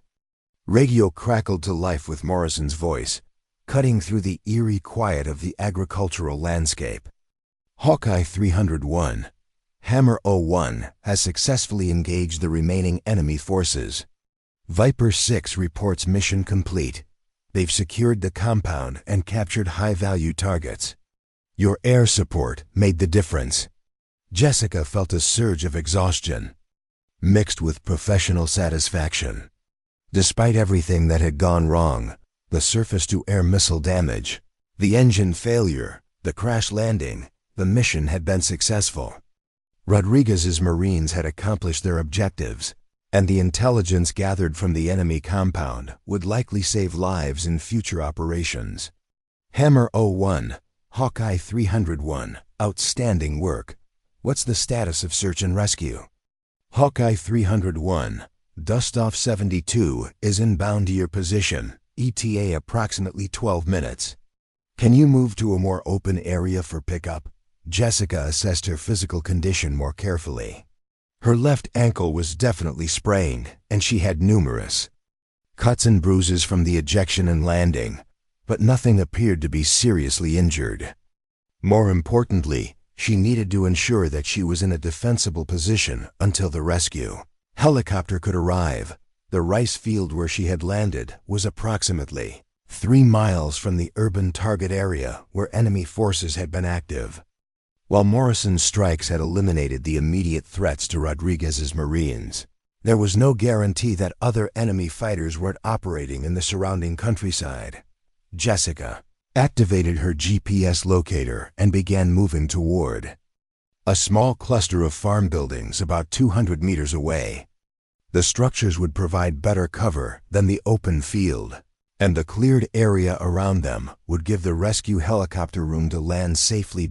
As she limped across the muddy terrain, Jessica's mind began processing everything that had happened over the past 4 hours. She had launched from the USS Constellation as a pilot who was considered too cautious for critical combat missions. Now she was walking away from a crashed aircraft, having provided close air support that enabled a successful Marine ground operation. Against overwhelming odds, the transformation hadn't been about becoming more aggressive or abandoning her methodical approach to flying. Instead, it had been about applying those same qualities, precision, careful planning, measured decision-making, to increasingly challenging situations until they proved capable of achieving results that pure aggression could not. Hawkeye 301, this is Red Crown. We've been monitoring your situation and want to inform you that Captain Torres has been briefed on your actions. Today, there will definitely be a formal debrief, but initial reports are extremely positive. Jessica acknowledged the transmission while continuing her movement toward the farm buildings. The mention of Captain Torres, the Air Wing commander, reminded her that this mission would likely have career implications far beyond the immediate tactical success. Combat performance was the ultimate measure of a naval aviator's value, and today she had demonstrated capabilities that few people had suspected she possessed. The farm buildings turned out to be a small compound consisting of a main house, a barn, and several storage structures. The area appeared to have been recently abandoned, probably due to the combat operations in the nearby urban area. Jessica positioned herself in the barn where she could observe the surrounding terrain while remaining concealed from any enemy forces that might be searching for her. Dustoff 72, Hawkeye 301. I'm positioned in a farm compound approximately 200 meters northeast of my landing site. The area appears clear, but I recommend you approach from the south to avoid potential enemy observation from the urban area. Hawkeye 301, Dustoff 72, we have your position marked. Be advised we're also carrying Major Rodriguez, who was wounded during the final assault. He specifically requested to be on your pickup flight. Jessica felt a mixture of concern and gratitude. Rodriguez had been wounded, which meant the final phase of the Marine mission had been more dangerous than she had realized from her aerial perspective. But his request to participate in her rescue suggested a level of professional respect that meant more than any formal recognition. As she waited for the rescue helicopter, Jessica reflected on the criticism she had received throughout her career about being too cautious. The irony was that today's mission had required exactly the kind of calculated risk-taking that aggressive pilots often rejected as inadequate. By carefully managing her aircraft's capabilities, conserving ammunition, and making precise targeting decisions under extreme pressure, she had been able to continue fighting long after a more reckless approach would have failed. The sound of approaching helicopter rotors interrupted her thoughts. Through the barn's windows, she could see a Navy MH-60 Seahawk approaching from the south, flying low and fast to minimize exposure to potential ground fire. The rescue helicopter's door. Gunners were clearly visible, scanning the terrain for threats while the aircraft maneuvered toward the landing zone. Jessica activated her survival strobe and moved to the open area near the barn, making herself visible to the helicopter crew while maintaining awareness of potential concealment if enemy forces appeared. The MH-60 flared to a hover about 50 feet away.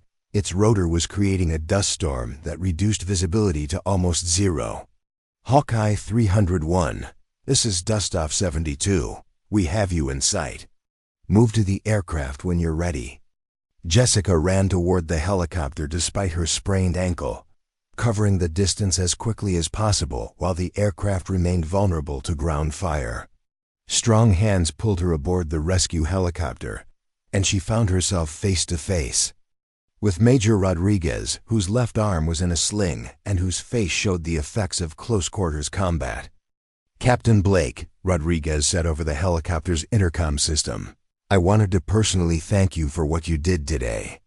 Without your air support, my Marines would have been overwhelmed. You saved a lot of lives. Major, I was just doing my job. How are your Marines? All accounted for and successfully extracted. We captured 3 high-value targets and recovered intelligence that's going to be extremely valuable for future operations. But the mission would have failed without your close air support. As the MH-60 climbed toward cruise altitude and turned toward the USS Constellation, Jessica could see the target area in the distance. Smoke was still rising from several buildings where combat had taken place, but the urban area appeared quiet now that the fighting had ended. Major, can I ask you something? Jessica said. You requested precision air support for this mission specifically. Why? Rodriguez smiled despite his obvious fatigue and pain. Captain, I've been coordinating close air support for 8 years. I've worked with aggressive pilots who want to turn every mission into their personal war movie. And I've worked with careful pilots who understand that their job is to enable ground forces to succeed. Guess which type gets better results? The question was rhetorical, but Jessica appreciated having her approach validated by someone whose life had depended on its effectiveness. The best close air support pilots are the ones who understand that precision and timing are more important than dramatic gestures, Rodriguez continued. Today you demonstrated both qualities under conditions that would have challenged any pilot in the fleet. The flight back to the USS Constellation took approximately 30 minutes, giving Jessica time to decompress from the intensity of combat. Operations. Through the helicopter's windows, she could see the carrier in the distance, its flight deck busy with aircraft recovery operations as the rest of the strike package returned from their missions. Dustoff 72, Constellation Tower, you are cleared for approach to Spot 7. Medical personnel are standing by.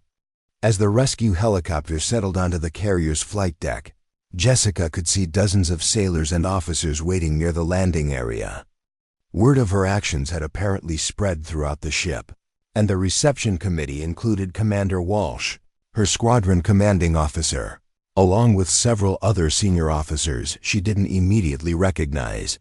Chief Martinez was among the first people to reach her as she climbed down from the helicopter. "Ma'am, I heard you fought that bird all the way to the ground. That's some outstanding flying."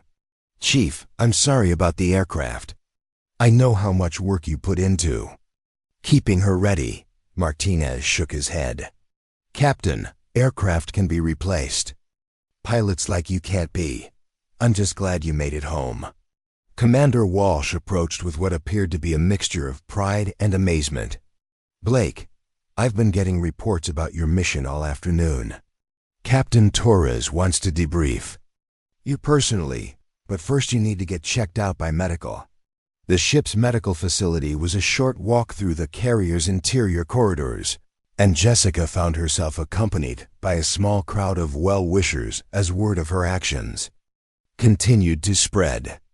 Sailors and officers who had never paid much attention to the too cautious cargo pilot were now treating her like a returning hero. The medical examination revealed what Jessica had suspected: a sprained ankle, multiple contusions, and various cuts and scrapes from the ejection and landing, but nothing that required serious treatment. The flight surgeon cleared her for normal duty, though he recommended rest and observation for the next 24 hours. "Captain Blake, you're cleared for duty, but I want you to take it easy for the next day or two. Ejections are traumatic even when everything goes perfectly, and yours was about as close to the minimum envelope as possible." As Jessica left the medical facility, she encountered Lieutenant Patterson in the corridor. The young pilot looked simultaneously excited and nervous, clearly wanting to say something but uncertain how to approach his former mentor, who had suddenly become a ship-wide celebrity. "Ma'am, I heard about what you did today. Everyone's talking about how you stayed in the fight with a damaged aircraft and saved those Marines." "Tommy, I just applied the principles we discussed: careful planning, precise execution, and staying focused on the mission." "But ma'am, you sacrificed your aircraft to save people you'd never met."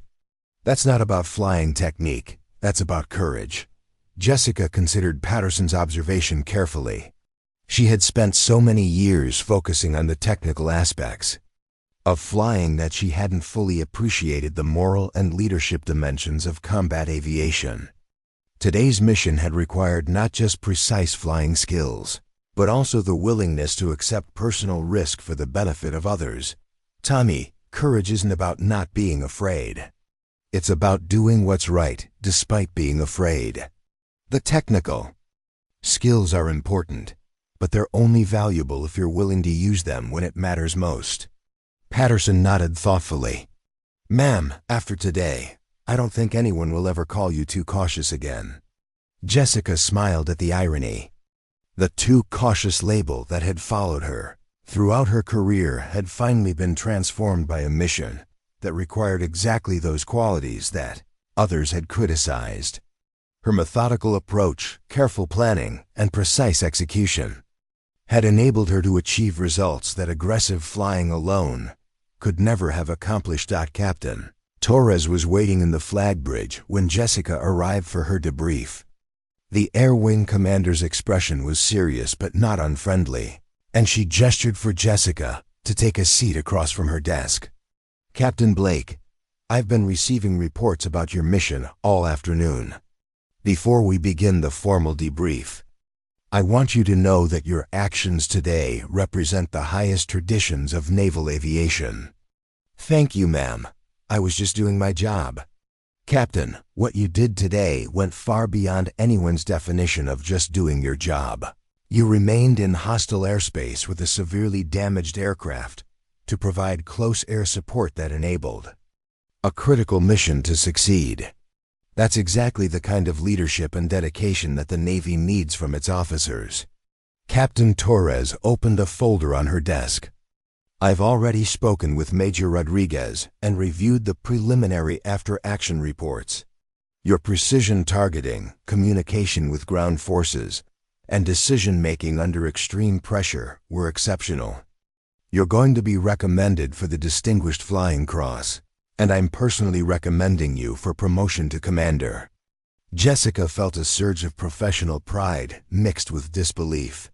The recognition was far beyond anything she had expected when she launched from the carrier that morning. "Ma'am, I appreciate the recognition, but I had a lot of help. Lieutenant Commander Morrison and his fighters, Major Rodriguez and his Marines, the search and rescue crews. This was a team effort." "Captain, leadership isn't about taking credit. It's about accepting responsibility and making decisions that enable others to succeed. Today you demonstrated both qualities under conditions that few officers will ever face." As the formal debrief continued, Jessica found herself recounting the tactical decisions and technical challenges that had defined her mission. Captain Torres asked detailed questions about her targeting procedures, communication protocols, and decision-making process, clearly gathering information that would be used to improve training and tactics for future operations. "Captain Blake, one final question. At what point did you decide to remain in the area after your aircraft was damaged? Most pilots would have immediately turned towards safe airspace." Jessica considered the question carefully. "Ma'am, it wasn't really a single decision. It was a series of calculations about what was possible and what was necessary. The Marines needed air support, and I was in position to provide it. Everything else was just a matter of managing risk and resources." Captain Torres nodded approvingly. "That's exactly the kind of thinking that separates exceptional officers from merely competent ones. You're going to go far in this Navy, Captain." As Jessica left the flag bridge and made her way back to her squadron's ready room, she reflected on how much had changed in a single day. This morning she had been a pilot struggling for recognition and challenging assignments. Tonight she was being recommended for major awards and promotion, with the respect of everyone from enlisted maintenance crews to flag officers. But more importantly, she had finally proven to herself that her approach to flying, careful, methodical, precise, was not a weakness to overcome but a strength to leverage. The too cautious pilot had become someone who could make calculated risks when lives were on the line, and who could achieve mission success through planning and precision, rather than aggression and intuition. Commander Walsh was waiting in the ready room when she arrived. "Blake, I owe you an apology. I've been thinking of you as a competent pilot who needed to be protected from challenging missions. Today you proved that you're exactly the kind of pilot who should be getting the most challenging missions." "Thank you, sir. I appreciate that. Blake, I'm putting you in for command of your own squadron. You've demonstrated the kind of leadership and tactical thinking that the Navy needs from its squadron commanders." As Jessica settled into her chair in the ready room, surrounded by squadron mates who were treating her with newfound respect, she realized that this was just the beginning. Tomorrow there would be new missions, new challenges, and new opportunities to prove that calculated courage could be just as effective as reckless bravery. The transformation was complete. The pilot they had called too cautious for combat had become someone who understood that true courage meant making precise decisions under pressure and accepting responsibility for the consequences. It was a lesson that would define the rest of her career and inspire a new generation of naval aviators who understood that methodical excellence could achieve results that aggression alone never could. Up next, you've got 2 more standout stories right on your screen. If this one hits the mark, you won't want to pass these up. Just click and check them out. And don't forget to subscribe and turn on the notification bell so you don't miss any upload from us.